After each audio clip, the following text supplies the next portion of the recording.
بسم اللہ الرحمن الرحیم۔ السلام علیکم۔ بسم اللہ کی برکت کا واقعہ۔ کہا جاتا ہے کہ کسی علاقے میں قحط سالی پیدا ہو گئی، جس قحط سالی کے لپیٹ میں نہ صرف انسان بلکہ چرند و پرند سب اس کا شکار ہو گئے۔ مویشی مالکان بے حد پریشان تھے۔ اس دوران ایک مسجد کے مولوی نے جمعہ کے خطبے میں نہایت یقین کے ساتھ یہ بات بتائی کہ اللہ کا نام لے کر یعنی بسم اللہ پڑھ کر دریا کو حکم دیا جائے تو وہ بھی نافرمانی نہیں کرتا۔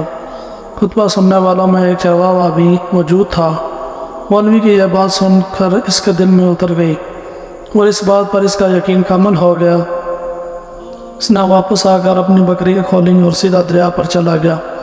اونچی آواز سے بسم اللہ الرحمن الرحیم پڑھا اور دریا کو کہا وہ اپنی بکریاں چروانے کے لیے دوسرے پار جانا چاہتا ہے اور اسے کہا کہ مجھے اپنے اوپر سے گزرنے دے۔ یہ کہہ کر اس نے اپنی بکریوں کو لیا اور دریا پر چلتا ہوا دریا کے پار کر گیا۔ دریا کے دوسری طرف کا علاقہ گھاس سے بھرا پڑا ہوا، درختوں کے پتے بھی سلامت تھے کیونکہ کسی کو یہاں تک آنے کی رسائی نہیں تھی۔ اس نے خوب اچھی طرح اپنی بکریوں کو سیر کروایا اور واپس لوٹ آیا۔ یہ اس کا معمول بن گیا کہ وہ بکریاں پار چھوڑ کر واپس آ جاتا اور شام کو جا کر بکریاں واپس لے آتا۔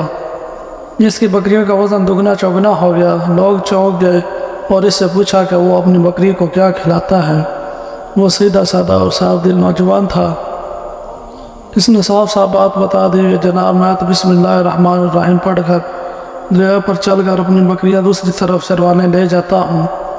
یہ بات سب نے سنی مگر کسی نے اس چرواہے کی بات پر یقین نہیں کیا کیونکہ یہ ناقابل یقین بات تھی، مگر بات ہوتے ہوئے مولوی صاحب کے پاس پہنچ گئے۔ مولوی صاحب نے اس چرواہے کو بلایا اور سارا ماجرا پوچھا۔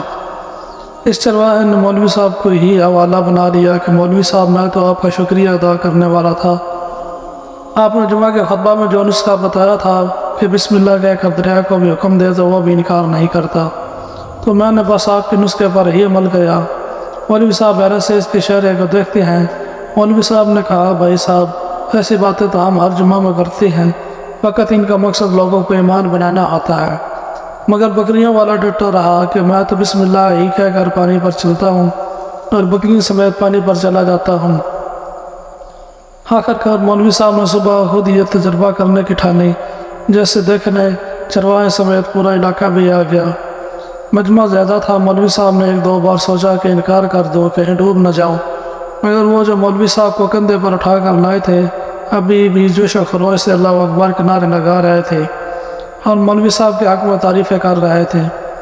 آخرکار مولوی صاحب نے اپنے ڈر کو دور کرنے کے لیے ایک رسہ منگوایا۔ پہلے اسے ایک درخت کے ساتھ باندھا، پھر اپنے کمر کے ساتھ باندھا، پھر ڈرتے ڈرتے ڈھیلا ڈالا، بسم اللہ پڑھا اور دریا پر چلنا شروع ہو گیا۔ مگر پہلا پاؤں رکھا ہی تھا کہ پانی میں گر گیا۔ مولوی صاحب کو ڈبکیاں کھانے لگے اور پانی کے بہاؤ میں بہنا شروع ہو گیا۔ لوگوں نے کھینچ کر باہر نکالا۔ مولوی صاحب کی اس حرکت نے چرواہے کو پریشان کر دیا۔ مولوی صاحب کے کہ بسم اللہ کو یہ کیا ہو گیا، کیونکہ اس کا یہ روز کا معمول تھا۔ اس کے اپنے یقین میں کوئی فرق نہ آیا۔ اس نے بسم اللہ کہا کر بکریوں کو پانی کی طرف اشارہ کیا اور خود ان کے پیچھے چلتا ہوا پار چھوڑ کر واپس بھی آ گیا۔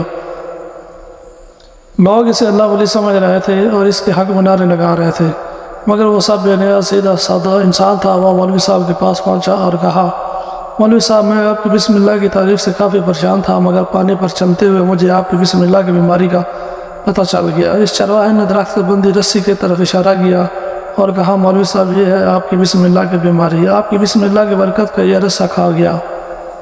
آپ کو اللہ اور بسم اللہ سے زیادہ اس رسے پر بھروسہ تھا، لہذا اللہ نے بھی آپ کو رسی کے حوالے کر دیا۔ پھر کہنے لگا مولوی صاحب آپ بھی کمال کرتے ہو، میں نے آپ کے منہ سے سنا اور یقین کر لیا اور میرے اللہ نے میرے یقین کی لاج رکھ لی، مگر آپ نے اللہ کے کلام سنا مگر یقین نہیں کیا، لہذا آپ کو اللہ نے رسوا کر دیا۔ محترم عزیز دوستو، یہی کچھ ہمارا حال ہے۔ ہماری نمازوں اور دعاؤں کا حال بھی ہے، یقین سے خالی ہے۔